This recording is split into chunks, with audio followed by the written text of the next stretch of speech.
Aloha, and welcome to Wind in Your Hair. Authentic talk, real breakthroughs in love and life, guaranteed no BS, and the life you want most, starting right now. Aloha, and welcome to Wind in Your Hair. I'm Anna, your host, and today I have a guest on, Evan, and he is the world's first party coach.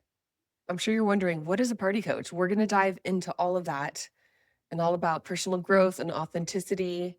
And well, let's just dive in, Evan. So thank you for joining me and tell me a little bit more about yourself.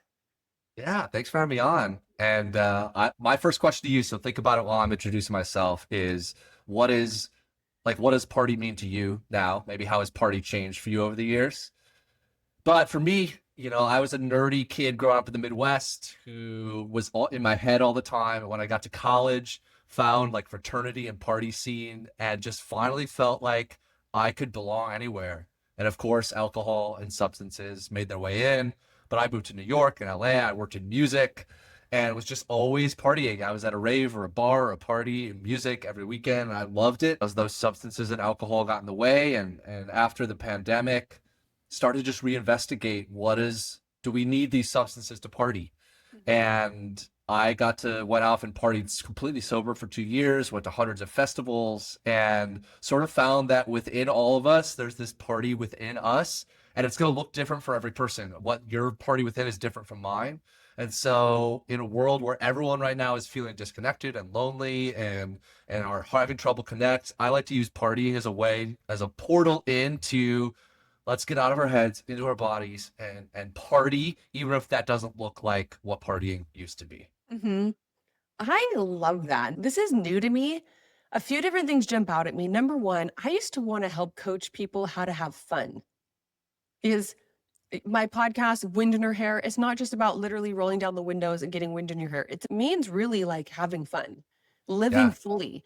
And I realize a lot of people don't know how to have fun anymore. And if you like, I'll usually interview my Uber drivers and just be like, so what do you do for fun? And they first respond with what they do for work. And I'm like, no, what do you do for fun? And most people stutter, they stumble for the answer because they don't have fun anymore. And I've always loved sometimes having a little too much fun. I've found a nice balance now of work and fun, but I love that you're actually a party coach. Yeah. I actually had a group for a while. It was called No Fun, like KNW Fun. Mhm. And it was all kind of trying to figure out, is fun something that we have to work for, or is it something that's more innate? And how do we get there? And I'll confess, I don't know if I found a lot of answers. It's hard to figure out what's fun because I feel like it's so different for everyone. Do you feel like you're Mhm. able to coach people to have fun? How has that been for Yes. you? And a quick side note for people listening, in case you're listening to this and you're like, "Oh, I don't party." Don't go away. Just listen, Yeah. hear us out because we're going to tie this into personal growth and authenticity and learning how to have fun and how to be magnetic. I mean, honestly, one of the traits of becoming magnetic, which is a course that I'm working on right now and teaching people how to become magnetic, is having fun, being comfortable with yourself and not being just this boring, mundane person who leads a mediocre life, who has no passions or hobbies and just sits on their ass and watches TV. That's Yes. We're not here for that. So back to the fun. Well, when you were coaching people to have fun, Oh, how successful do you feel like you've been at that? oh, How does that work for you?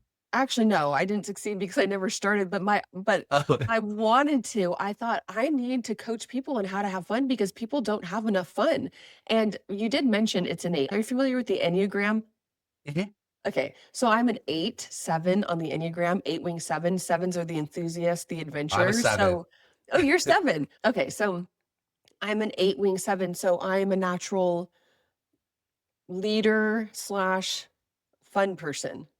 Yeah. And it's in my DNA to have fun, to Mhm. take risks, to throw caution to the wind, to just run around barefoot, get dreads in my hair. I don't care. Some of us, like the other Enneagram numbers, they have to work towards having fun. And so to your point, like some of it's we're born with it, some of it we have to work for it. I think, and that's the beautiful part of this is I think the Enneagram's a great portal into Mhm. it. the grass is always greener, right? We're longing for, I want to be that, or I want to Mhm. be this. And part of what I've learned as a coach is if people really want to be something else, helping them realize, what do you need to accept about yourself as is? Like, what do I accept versus what can I work for and grow and change? And sometimes the part two of my program is called Make Peace with Ghosts. And it's all about like rituals and ways to like identify the ghosts or the part of your identity that you maybe don't want to identify with anymore, Mhm. and make peace and like love that part of you. So if you're Mhm. a part of the Enneagram that's like very hardworking and serious, you don't Mhm. have to make that bad. You can Mhm. still love that part of yourself, but there's part of you that wants to be fun and grow, and what parts of you needs to grow to get to that place. Mhm.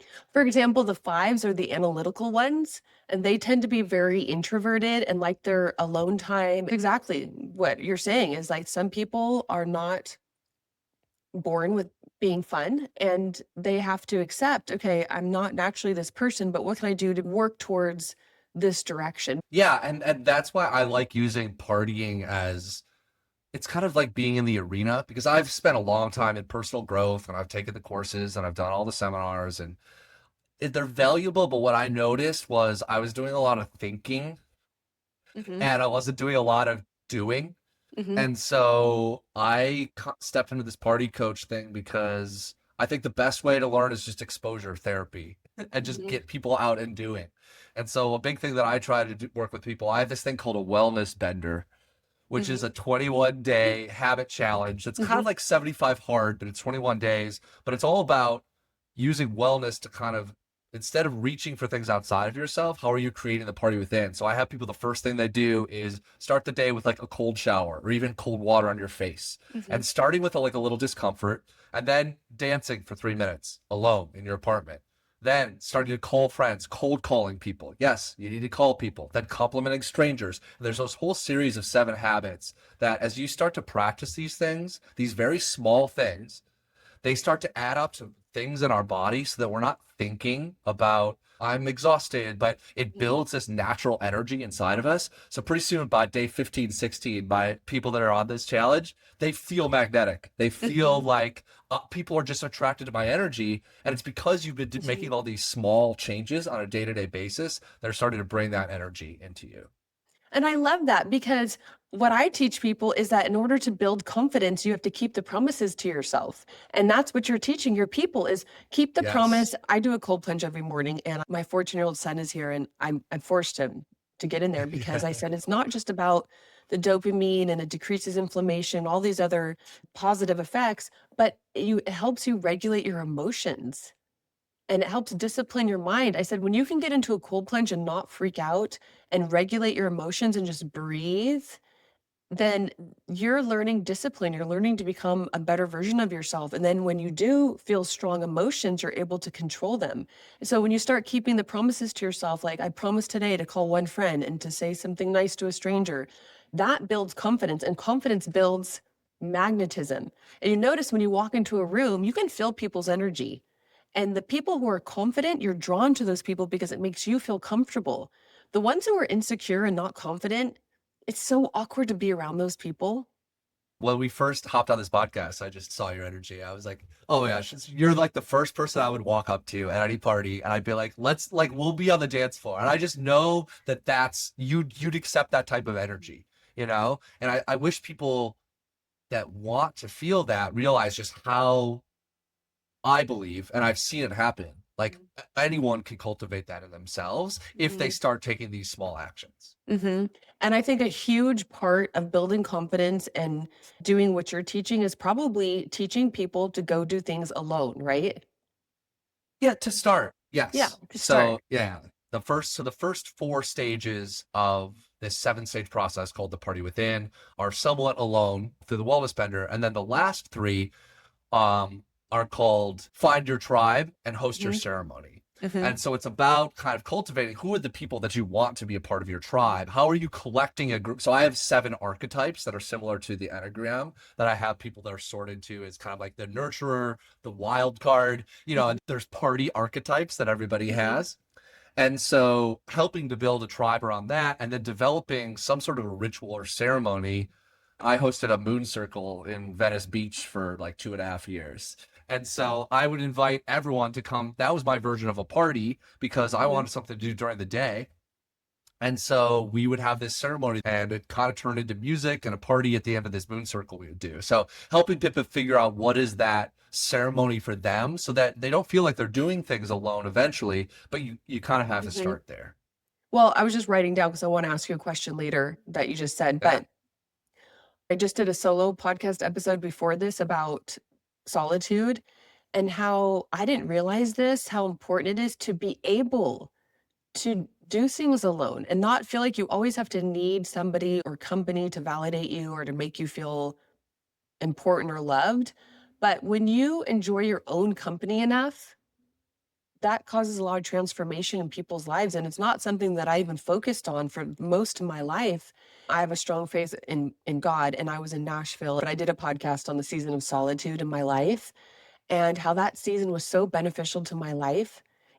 I was so alone, and yet I saw how God used that in my life to strengthen me. And I feel even more confident today. I'm so comfortable doing things alone. Well, I love that you brought it there, and this is, pulling back the curtain even more, but ultimately the party within I talk about is spirit. It's God, right? Mhm, And you're never alone if you have the party mhm, within. And if you cultivate a connection with God, spirit, I call mine higher power, it's I never feel alone when I go to a place because I'm able to channel that connection that I've grown in solitude, but also that I get to share with people when I go out too. And it's helped me, although I was extroverted, I had a lot of anxiety that I was covering up with alcohol and then cocaine was a part of my story. But letting go of that and realizing what if I could connect with that party within and that spirit, I didn't have to fear those things anymore. mhm. So tell me more about the sober partying part. A little, etymology briefly. The word party, as we kind of grew up with it, that it does a lot of times mean alcohol or drugs. First of all, there's all kinds of parties that we know of, right? But the word party actually originally meant like a hunting party, right? So people are kind of splitting off from a group. And then it was like a legal party. So it was kind of an individual. So party in some ways it means belonging, but it also means kind of separating off from a group. Mhm, And what I kind of had to realize was one of the things that the alcohol and substances were doing was creating like a frequency or I was separating myself from the other times of my life. You're kind of escaping into those things. But I got to experience what does it mean to party to create a frequency or an experience, a different experience that didn't involve those things. For example, taking shots was one of my favorite things to do. But if I wasn't drinking and I didn't want to feel like I was left alone, I would bring a little bottle of sriracha to like a pregame or a bar, and I would pour sriracha into the shot glasses, and I would have people do a sriracha shot with me. And people would think this is hilarious. And yes, it's like a little hot in their mouth, but what we got out of that was we kind of all joined the same frequency. And mhm, and the people, whether they drank or not, it was memorable. It was fun. I made so many friends doing something a little different and realized that yes, the alcohol was somewhat there, but there's other ways to create those experiences that are not alcohol and drugs. mhm. So are you sober now? I'm not sober now, no, Okay. but it was important for me to experience kind of that solitude away Mhm, from those alcohol and substances to find the party within me. mhm. So I was thinking about we were talking about partying. To me, partying, I don't think you can have a party without music. But am I Yeah. wrong? Well, you know, I think music is really important and Mhm. rhythm and music. I do think music is pretty important. I think you asked earlier what's my definition of a party. Yeah. My definition of party, it does not have to do with alcohol and drugs anymore. And I never was a Yeah. big partier. Like I think I Mhm. did ecstasy once when I was like 18, but nothing crazy or wild. But to me, I'm like, let's go outside and party. That's just turning on music and jumping in the pool. I feel like I've been given this gift or this purpose that partying is one of those things that it cuts through a lot of the ways that we can get our own way, and it just gets people together. There's a connecting part of partying that is important, because Mhm. sometimes people will say like, oh, I was partying so hard last night, and but what they were doing was drinking by themselves, right? Mhm. And I would push back. I was like, I just don't think that's partying. I think there's something about sharing energy or connecting with other people that's really important. Why do you think people have such a hard time having fun? One, we have this excess of choice, right? We see it in Tinder, right? It's if you could swipe, there's always something a little bit better. So we're never happy in the moment. We can never have fun because we always think if one more swipe or one more thing, one more scroll, one more thing, and it's going to be better. And Mhm. so I think it's hard to have fun when you always are thinking of, I could be at a better party, or I could be someone better, or I could be something else. So I think Mhm. that's one. And then two, I think there has been this pressure put on the world, like politically, economically, whatever, that having a good time is causing suffering for other people, right? If I'm having fun, these people that are maybe not having fun, that I'm damaging them, or that I'm not allowed to have fun because there's people suffering. And I think social media has made it so that we have to take on the burdens of every single person in the world when that's really not necessary. And actually we're creating our own worst suffering and making it worse if we don't allow ourselves to have fun, because that can actually Mhm. help a lot of people. And 2 things pop into my mind as I'm listening to you talk. Number 1, I think people are too serious. They take life too seriously. They can't even laugh at their own mistakes, their own, um, they can't even laugh at themselves. I don't expect them to laugh at other people. And they just are so caught up and worried and anxious about bills and stuff. I don't take life too seriously anymore. Learn to lighten up. And the other thing is, have you ever heard of that book, Outwitting the Devil by Napoleon Hill? Yes, I have not read it, but I've heard of it. Oh, Yeah. super good book. But he has this conversation with the devil, and the devil says that he uses this tool to get people distracted and unproductive in life. And it's called drifting. People just drift. They're so comfortable in their complacent lives where they work these boring jobs that they hate. They come home, they sit down, they watch TV, maybe they have a drink.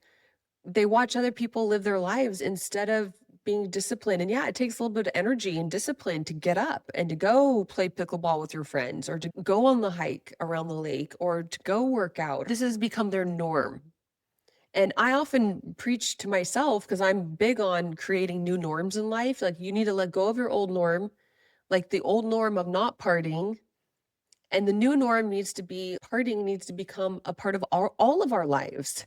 I think all of us should learn Yes. to party in whatever form that looks to you, and to not let drifting take over our lives, because when you're drifting, you suddenly wake up and you realize how far you are from your potential. Like, you've just been sitting there wasting time scrolling, like you said, watching TV, not cultivating any hobbies or passions or relationships.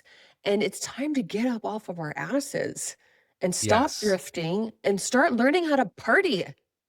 Yes, I love drifting as a concept, and it reminds me of one of the most controversial but popular videos I did was all about stop chasing nostalgia, which I think a lot of people do. It's a version of drifting where you go out and it's like you just want to repeat the same things that you've done, right? Or listen to the same music that you listened 20 years ago. And I'm like, Yeah. you like Yeah. create new things. I'm always searching for new music and new things. Mhm. And it makes me feel I'll be 40 this year. I love my life because I'm always doing new things. Can you tell me, just guessing, you've only known me now for 20 minutes, could you tell me what my archetype is? Your party archetype? Yeah. Yeah. I'd say you're probably a mix of the wild card Mhm. and a version of like the enthusiast. Okay. Tell me about the wild card. I mean, like wind in her hair, like the person that's always bringing new energy Mhm. to an environment, and is not that they don't care what people think, but they are willing to risk embarrassment or Willing to like push boundaries to help other people have a good time. That is definitely me, and I really, really don't care what other people think. What do you think that is that conditions people to not feel fully or not be themselves? It's like they're numb to their pain in their past. When you can fully forgive yourself and forgive other people, and you're walking in freedom and you're not tied to the past or pain or heaviness, and you have peace. This year was the first time that I really experienced true peace in my life. And that was because I got to the point of pure surrender, where I said, I'm going to stop striving and controlling and manipulating and trying to get my way. And God, I just trust you. Like, just have your way with me. And once you release that control, you have this peace and just this calm where, you know what? It's like, I'm not attached to the outcome anymore. My motto that I say is let go, live more, regret less, party on. Party on. But the I love first that. one is let go. Like you it has to start with a letting go. Because if you're going in trying to control even how confident you are, or I want people to Mhm, like me, like if you're starting with that, it's it's possible, but I think it's really hard. It has to start with a mhm. surrender and a letting go. Mhm. It makes me think of authenticity, and being authentic is being the same person on the inside as you are on the outside, and from what I learned too is, like, people who perform, you can tell if you're performing and you walk into a room and you're wondering who's looking at you and what are they thinking about you, when most people probably aren't. You're not being authentic, you're concerned about what other people think, and that is called performance because you're not being present with yourself and the people with you. That's not real, that's fake. Yeah. Tell me more about your program. Yeah, so the party within came out of people coming to me. I used to coach on habits. I would work with executives and a lot of musicians and DJs and artists who were trying to balance like wellness with their social life. Mhm, And I was having trouble getting them to let go, getting them to like live a full life because they wanted to control these habits and these mhm, things. And so the party within kind of re-envisions that as how are we channeling your creativity, your higher power, like this spirit that exists in the world, and using that to find this party within you to help you with these habits and help you to balance your social life.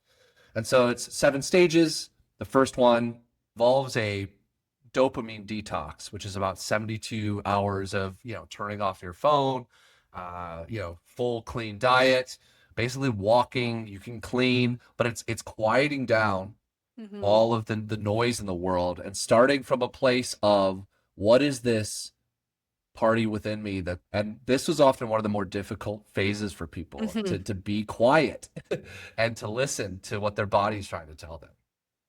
Mm, wow. Have you done like social media fasts or spent time away from things like that? I've only done food fasts, but I've never done a social media detox. I've never been the type of person who has been addicted or needed to. If anything, I feel like I should be on social media more Yeah. as far as because that's where my clients come. And I do post. I'm on there literally to post, try to post 3 times a day, and then I'll scroll for 2 minutes maybe, just kind of looking for something. I've learned there are things that even when I get in my posting schedule, like I'm interrupting some patterns or downloads that I might Mhm, be able to get from the world. About once a month, I will do a weekend where I just spend time away from that, and it's been really nice. mhm. I love that. What I did incorporate into my life just recently is learning to just sit still, like you were talking about earlier. Sit still and just listen to God for 30 minutes. Sometimes I'm on my knees, sometimes I'm just sitting. It was really hard at first. It was hard for me to do it for 10 minutes, and I just slowly graduated up to 30 minutes because I heard this that that's where you really hear divine wisdom and direction and vision is when you actually do the hard thing of sitting still and listening, which is so hard for people because we want fast, we want momentum, we want action, we want the adrenaline rush. And doing the opposite of that is something that takes maturity and patience and strength. And a lot of people don't try and cultivate that in their life. anyone who's listening for this, for a little practical tip from your party coach. This is, this is kind of counterintuitive, but if you want to improve your confidence and magnetism and how you show up, uh, it starts in solitude, I right? love Getting to a that. place Hmm. of like you said, loving yourself. This is very difficult for me. I've been on a 10-year journey of trying to meditate because I couldn't sit still for 30 seconds. Hmm. Hmm. And now I'm on day, I think 545 of consecutive meditation that I do every day. I have a little app, and it's been one of the most transformative things I've ever experienced. Yeah. That's amazing to be that consistent. I Yeah. have Even meditating but on my morning routine, but it's like 5 minutes. I'm such a yeah, lightweight. that's just as good. Yeah. And about once a month, I'll go out, I'll stay out till sunrise because I'm dancing at some DJ I like. And I'll come back and I'll try before I get into bed. I will do 3 minutes. It's Mhm. become a part of me. That is my party within, is the being able to process and channel, why am I doing this? When I go out, I go line dancing or two-stepping by myself, and I go listen to country music. And I was out listening to music, and I was just standing kind of in the middle of the room by myself, and this woman walks up to me, and she said, "Oh, who are you here with?" And I said, "Nobody." She was, like, shorter, so she's looking up, and she's like, "You're here by yourself?" I'm like, "Yeah." She looked shocked, and I thought that's so interesting that she couldn't understand why I would come out by myself, and I'd rather go out by myself than stay home and not come out because nobody wants to come with me. I don't need Yes. someone to go out and have a good time, like, I like my own company. Yeah. It's such a great point. And also something that I mentioned to people is I, when I go out, I never think about, oh, is that person here by themselves? Like it doesn't even cross my mind. And another first step for people is if you want to feel better going out alone, Mhm. how can you let go of those judgments of other people, And are you going out and looking at people and feeling like, oh, I feel sorry for that person or that sucks. Mhm. That judgment you have of other people is actually the judgment you have of yourself. Something that makes people not magnetic is people who gossip or complain. I don't know why, but whatever you were saying made me think of this, and it's people who haven't let go. That's right. People who haven't let go are the ones who tend to gossip about others and to complain. And I was once a gossiper and a complainer, but once I got that out of my system because something happened to me where quick funny story. So back in Hawaii 7 years ago maybe, my 2 sisters got together with my ex-husband and all had a private conversation about me for 2 hours, and my son at the time, who was 15, recorded the whole conversation unbeknownst to them. 2 hours, and he showed me the recording afterwards, and I listened to the whole thing, and it broke my heart. I was married to a narcissist and alcoholic, so you can imagine how that conversation ran. And I listened to it multiple times, and my son was like, "Mom," he's like, "Are you listening to the recording again?" I said, "Yes." He said, "Mom, you need to stop. Why are you doing that to yourself?" Not many people get the opportunity to listen honestly about how people really think about you, right? On a recording. But it broke my heart, and at the same time, it taught me such a valuable lesson, and I never gossiped since then, because I thought I never want someone to feel the way that I felt when I listened to my sisters and my husband at the time throwing me under the bus, making fun of me, and so sometimes those terrible situations in your life are what make you a better person. Yes. Well, I can feel that energy in you, the strength and what you've created out of that, which is cool. And I don't actively seek that in people, but I think, yeah, that is one of the things that I really appreciate. I did this little thing this last winter. I moved back to Chicago after spending 8 years in Los Angeles. And one of the reasons I left the Midwest was because of the winters. And my first Mhm. winter last year, I was doing the thing that everyone does here, which is kind of complain about, the slush and the snow and all of that. And I noticed I was just kind of depressed all last winter. And this year, I did this thing called no complaints.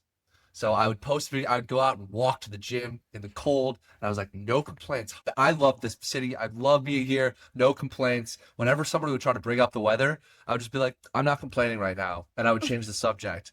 I had the best freaking winter. I loved it. It just completely changed my entire experience of what it was like here. And I just offer that to other people too. When things upset me, I still express those things. Mhm. But I wasn't caught in the complaining of something that I had no control over. Mhm. And that changed everything for me. Mhm. And it makes me think of, like, you teach people how to party from a pure heart, really, is what it sounds like. You're not just teaching people how to go out and party in the sense of drinking and doing drugs, but really being content with yourself, meeting yourself, being authentic, and just throwing caution to the wind and getting wind in your hair from a, like, a pure heart because that's what fills you, and that's what makes you magnetic. Yeah, I lost my hair at age 20, so I've had enough wind in my heart ever since then. Well, it's funny because, I mean, you could still get wind on your scalp, you Oh, know? for sure. Oh, yeah, yeah, yeah, yeah. But I love that as a concept, and I stick my head out of the window like a dog, and Yeah. I love feeling Mhm. free in this world, and we're so lucky to be living at this time in this place, and with so much freedom is there for us every minute that Mhm. almost every generation did not have all these things that we have. And you have so much opportunities there for you. And you don't need a dime to go party. You can go dance in the park by yourself at sunset, Mhm. and invite people to join you. But I think Mhm. there's just so many ways that by opening our heart, throwing the wind in our hair, partying is one of the keys to reconnect humanity. And so why do you encourage people to party? For those who are listening, and I was like, "Okay, what is the point of partying?" So I saw this meme the other day where it was uh, a dad trying to photograph his son, right? And in the first one, he's like, smile, and the kid's like, just doing this. Mhm. And then the second one, he says, poop, and the kid's laughing, right? And so when we yell poop, people have this reaction that comes from authenticity, right? Instead of faking a smile, we're doing that. And so when I talk about partying, instead of so much personal development, which in my opinion teaches us to perform or to fake, Mhm. I believe that partying can be a place where we don't have to fake and perform as much. That it could be a place where I'm yelling poop into the world and I'm seeing who smiles. Oh my gosh, that even made me laugh. That's so funny. Okay, I understand. I do want to talk then about the personal development, how you said it's like people performing. I want to share my Yeah. perspective because personal growth or personal development, I can see how you'd think it would be performing because what people are working, they're doing stuff to look better or to become better. But have you heard of Jim Rohn? He's dead, but Yeah. he was one of the leading personal growth gurus, and he talks about personal growth is really about, like, for things to get better, you have to get better. For things to change, you have to change. And so it's really about you taking ownership, letting go, and working on breaking the patterns and doing things differently and better so that you can have a better life. So ultimately, you can actually leave a legacy. And so, for those of you who are into personal growth and who are performing, like that needs to go in the trash because you can grow personally, you can develop yourself without performing. And I think part of what I teach my clients is growing and but not performing. If you're performing, you're going to be found out, especially when the high value first round draft picks come your way. They can smell that a mile away. When I go on these podcasts, I do research. If I got a sense that I felt like you were like one of the performing personal growth people, I would not be here. Yeah. I see this radiance, like this authenticity shining through you, Thank and you. so I think that's really important, and it's taken Mhm, you work to get there. mhm. And one thing I love, did you see that the gold medalist that Alyssa Liu, who was at the Olympics? Did you see any of her stuff? Actually, I honestly don't Yeah. watch TV. She's like, I love to struggle, and it's fun for me to struggle.